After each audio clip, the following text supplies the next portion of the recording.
जय मसीह की दोस्तों, प्रभु यीशु आपको बहुत प्यार करते हैं। आज का जो वचन है मैं आपके लिए पढ़ूंगा। अगर आप प्रेरितों की पुस्तक पढ़ोगे 26-14 पढ़ोगे तो वचन कहता है, जब हम भूमि पर गिर पड़े तो मैंने इब्रानी भाषा में मुझसे ये कहते हुए और एक शब्द सुना, हे साउल तू मुझे क्यों सताता है। पहने पर लात मारना तेरे लिए कठिन है। प्रभु की स्तुति हो।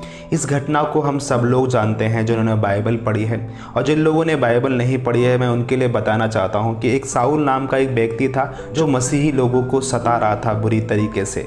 और यीशु मसीह ने उसे दर्शन में उस व्यक्ति को इस प्रकार से बोला, हे साउल तू मुझे क्यों सताता है।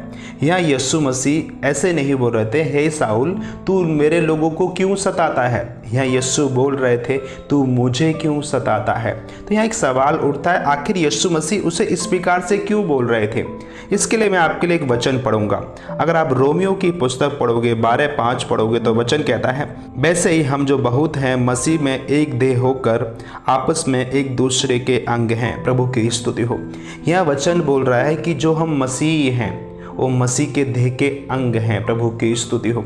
दूसरे शब्दों में कहो तो यह वचन बताने की कोशिश कर रहा है कि हम जो मसीह हैं, जो यीशु के नाम पे विश्वास करते हैं, मसीह के देह के टुकड़े हैं। जो हमें छूता है वो मसीह की आँख की पुतली को छूता है, उस परमेश्वर की आँख की पुतली को छूता है। जैसे जकरिया 2:8 कहता है, जैसे क्योंकि जो तुमको छूता है वह मेरी आँख की पुतली को ही छूता है। प्रभु की स्तुति हो। हाँ मेरे प्यारे बहन भाइयों, जो भी हमें छूता है, जो हमारा विरोध करता है वो परमेश्वर का विरोध करता है, परमेश्वर की आँख की पुतली को छूने की कोशिश करता है। मैंने अभी प्रभु के एक सेवक की गवाही को सुना जो प्रभु के सेवक थे, और वो उनकी शॉप थी, वो अपनी शॉप पे बैठ के मसीह के गानों को चलाकर मसीह गाने सुन रहे थे। और वो गाना बताता था क्रूस के विषय में कि यीशु ने कैसे हमारे लिए कुर्बानी दी, कैसे उन्होंने हमारे लहू बहाया। वो मसीह गाने का आनंद ले रहे थे। उसी बीच कुछ कस्टमर उनकी शॉप पे आए उनसे कुछ सामान लेने के लिए। जो गानों को उन्होंने चलते हुए सुना तो वो बहुत बुरी तरीके से उन्होंने बुरा माना और बहुत गुस्सा करने लगे प्रभु के सेवक पे, और उनका विरोध करने लगे। प्रभु के सेवक ने उन्हें समझाने की बहुत कोशिश की, लेकिन उन्होंने नहीं समझा। प्रभु के सेवक ने खुद को दीन किया, उन्होंने प्रभु के हाथ में उस व्यक्ति को और उन लोगों को सौंप दिया। और वो प्रभु के सेवक तो इस बात को भूल गए, लेकिन थोड़ा ही समय बीता था। उन कस्टमर में के एक कस्टमर उनकी दुकान पे आया और उसने प्रभु के सेवक को बताया कि भाई जिस व्यक्ति ने तुम्हारे गाने का विरोध किया था वो यहाँ से जब गया 2-4 दिन के ही बाद बहुत लंबे समय के लिए वो जेल में चला गया। हाँ मेरे प्यारे बहन भाइयों, हम तो भूल जाते हैं लेकिन परमेश्वर नहीं भूलते हैं।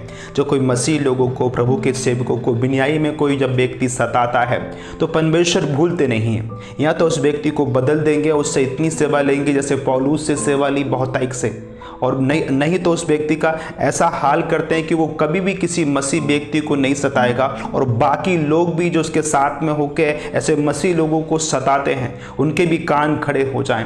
तो मेरे प्यारे बहन भाइयों, अगर आप प्रभु की आप सेवा कर रहे हो, आपको लग रहा है कि आपका विरोध हो रहा है और लोग आपको सता रहे हैं, आपको घबराना नहीं है, आपको प्रभु की सेवा करते जाना है। जो आपको छूता है वो परम प्रधान की आँख की पुतली को छूता है। आपको ये याद रखना है कि आप मसीह के देह के टुकड़े हैं। जो आपको छूने की कोशिश कर रहा है वो परमेश्वर को छूने की कोशिश कर रहा है। गॉड ब्लेस यू प्यारे बहन भाइयों। जय मसीह की।